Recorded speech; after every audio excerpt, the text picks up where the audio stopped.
Well, thanks for taking the time to talk to us, Mrs. Falk. We appreciate it. I want to start out here with a little bit of the basics, then we can move into some of the issues a little bit later. First off, why don't you start by telling us why you decided to run for governor? Because I love our state, and like a million others who did this courageous and inspiring and brave action of signing a recall petition, I can't stand back and watch what Governor Walker's doing to our state, and I want us to get us back to the Wisconsin I grew up in, know and love. Sure. And you mentioned Governor Walker. Obviously, the political landscape has changed a lot over the last year since he's taken office. What would be your plans to kind of adapt to the new political scene that's kind of taken place over the last year? Well, I govern very differently than Governor Walker. I think the hallmark of my life's work has been bringing people together that disagree.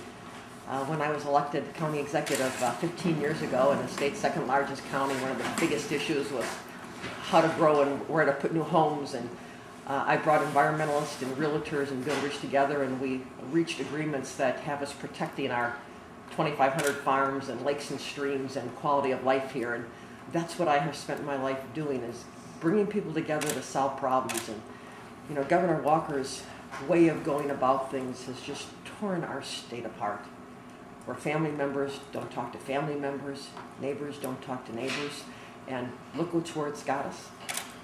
6 months in a row of record job losses. No other state has had this. So his way has not only torn us apart and kept us from solving problems, but it's made things worse. And we know there's a better way, and that's why a million people, including me, know we can do a better job.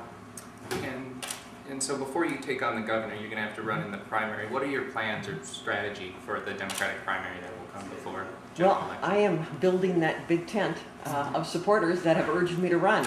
I have spent the whole last year out all across Wisconsin working side by side with citizens who have been so affronted by Governor Walker's agenda and his style. And so I've heard what people are saying in every part of the state. And I myself am from Milwaukee and Waukesha, and then also spent 20 years being an environmental lawyer helping citizens all across the state. So I think I have a real good sense of what people want, and it's that broad group of people who have urged me to run. Conservationists, women, leaders from every part of the state, working men and women. And so as they looked at my record of knowing how to balance a budget, and yet doing it by bringing people together, and knowing my values, they have urged me to run. I've run before and gotten over a million signatures, a million votes, and so I'm eager for the election day to come. And so you mentioned your race for governor before. What would maybe be some of the things you would do, say you get the Democratic nomination, that you would do differently in this race for governor than 2002 when you first ran? Well, I and others like my friend Tom Barrett, who are thinking of running, he's lost twice. Yeah. But you know, last time I ran, I got 1,056,000 signatures, which is 50,000 more than our Democratic candidate had last year. So I know how to get people vote for me across the state. And what's different is that we have never had a governor who has so torn our state apart. In my 60 years, I've never seen anything like it. And we know that historically, this is only the third time in our nation's history that a sitting governor is being recalled. That is how highly he has offended people all across the state, whether it's his cuts in education, and this is a campus that sure knows how hard that is, or increases in tuition costs for students, a $107 million increase in tuition costs. My son is a recent graduate of UW. I'm a graduate of UW Law School. I know how important keeping tuition down is for families and young people all across the state to go to college, and how important it is they go. You are our economic future. We're depending on you to grow the jobs and build the economy. Son, yeah. And my son, we're depending on all of you. And so what's different is that we've never seen anything like what he has done, and why I know we will defeat him, because people want us to get back to this level-headed, common sense, talk to people, work problems out, and deliver on the values we care about most, which is education, health care, the environment, and a decent paying job. And you mentioned before you're from Milwaukee. Obviously, we know you're here around Madison, but what would your plans be for name recognition throughout the state to kind of grow your popularity in the general election? Work as hard as I can, which I am.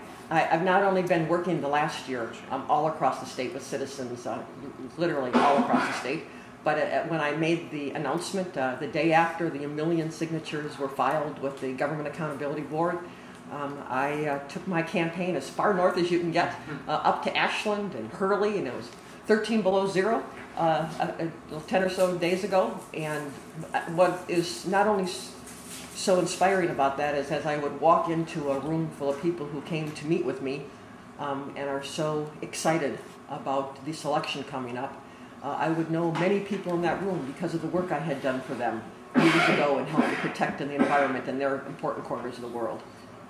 And as far as your past record goes, before we get into the issues a little bit here, in doing a little bit of reading, I was a bit confused on your background when you dropped out of your position in April of last week as Dane County Executive. Could you perhaps tell me why exactly you may have decided to? I was an environmental lawyer, activist, advocate for 20 years, and then was elected first woman county executive in Dane County 15 years ago, re-elected a historic number of times. So I'm the longest serving county executive in Dane County history at 14 years, the second longest serving county executive in the state's entire history. And when I had been last re-elected, I promised that I'd get 2 things done, one of which was to build this manure digester, which I think students here on campus would find interesting because you're the ones developing this technology for green jobs and a green economy in the future. And this manure digester, we got built, it's operating, it's helping our dairy farms grow here, it's keeping our lakes free of phosphorus pollution so they're bluer instead of greener, and it's the technology for green energy for the future and the blueprint for other manure digesters in our state. But the other goal that I had promised to do was to launch the Alcohol Coalition. And that too is something that I know is an important issue on this campus and other campuses where the culture of Wisconsin's drinking, we are so off the charts on every barometer of not just underage drinking, but women drinking, fatalities on the roads from drunk driving. And so I have eagerly launched that Alcohol Coalition so we can try to change our culture and make us safer and healthier. And so when those were done, I also turned 60 and I have one more big challenging job in me. And I knew I needed to go out and get it, so I told the world about 16 months ago I was going to go out in the world and get it. And who would have foreseen this past year? Nobody could have foreseen it because Governor Walker was not honest with voters when he ran for election. He did not tell people he would be doing what he has done, and that's why 1 million people have done this extraordinary step. So we can move into the issues a little bit here. First off, job creation. It's kind of what you got to start with right now. Most politicians in Wisconsin would say that's the #1 issue. What would your initiatives be if elected to start some job creation? It is absolutely. And I'm talking to an audience I know who must be thinking about this a lot. You got college loans to pay off and you want a job when you get through here. Totally understand that. And it is so important. And what Governor Walker did, he had promised that he would create 250,000 jobs. Even his own administration acknowledges he will fall short of that by leaps and bounds. He also said last spring when he implemented his really extreme agenda of large tax breaks totaling over $2 billion over the next decade and funded that with the largest cuts in education in our state's history, to K through 12, to the university system, to the technical college system. Wrong choices, wrong values. But he told us that if we stuck with him last spring with those extreme measures, that we would be better off, and we're not. We have now seen that after he put his measures into effect, we've had 6 straight months of job losses in the state. No other state in the nation has had that. It is sad. It is wrong. There's a better way. And the Federal Reserve Bank of Philadelphia inventoried, looked at the economic indices of all 50 states in this nation and issued a report in November. And with all the economic barometers, they ranked Wisconsin dead last. We can do better. What he did didn't work. Walking away is wrong, and it hasn't worked. And so there is a better way. And of course, my campaign will be speaking about that a lot over the next months. But to give you an example of example I just gave, that you take real problems like cleaning up lakes and growing dairy herds and the need for green energy, and you come up with a solution like I did. And that's what I will be rolling out over the next months on my ideas for job creation. Sure. And I can give you one example. Sure, though, if you want to. Because this will be, again, near and dear your readers' newspaper. And that is right what we have going on here at the UW. You know, we have this campus is become one of the meccas in the country and the planet for high technology, biotechnology, bioenergy. It is incredibly exciting, the amount of grant money that they're bringing into the university here. We have the best scientists on the planet. So taking this science and converting it to the manufacturing base that Wisconsin's always enjoyed is very promising and real. And so I am eager to be the leader on that work.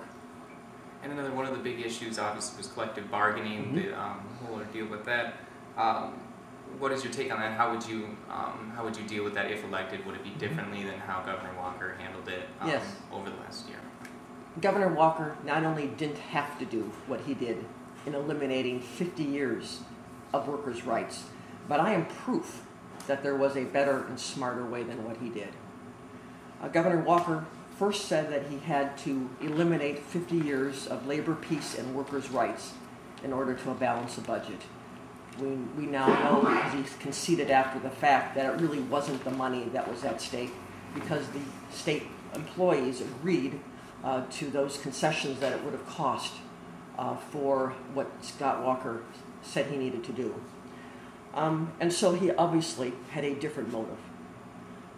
But aside from that, I, as a county executive, worked every day, 14 years, day in and day out, with 8 unions. And what I did when the budget was tight, as it has been for the last 4 years when the economy crashed, is instead of laying off lots of workers who the public, 500,000 people, count on doing their work for them, deputies in the jail, snowplow drivers on the road, social workers going into dangerous homes to protect kids, instead of taking people out of their jobs that are going to work for us every day, instead of some draconian top-down approach, I took the shared sacrifice approach. We're all in this together. We all need to buckle down. And I asked 8 unions to come to the table and bargain with me. And I am very proud that 3 years in a row, they bargained concessions that were worth about $10 million for taxpayers. I am very proud of what they did. And they have shown, I have proven, that you can not only respect workers' rights in collective bargaining, but it got the job done. And it didn't tear our county apart. And 500,000 people appreciated what their county employees had done. And look what the Governor Walker's way has done.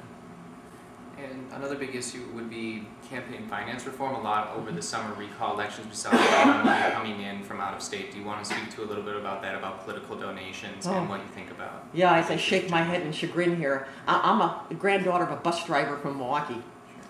So I don't come from wealth. I suspect you and most of our readers don't either.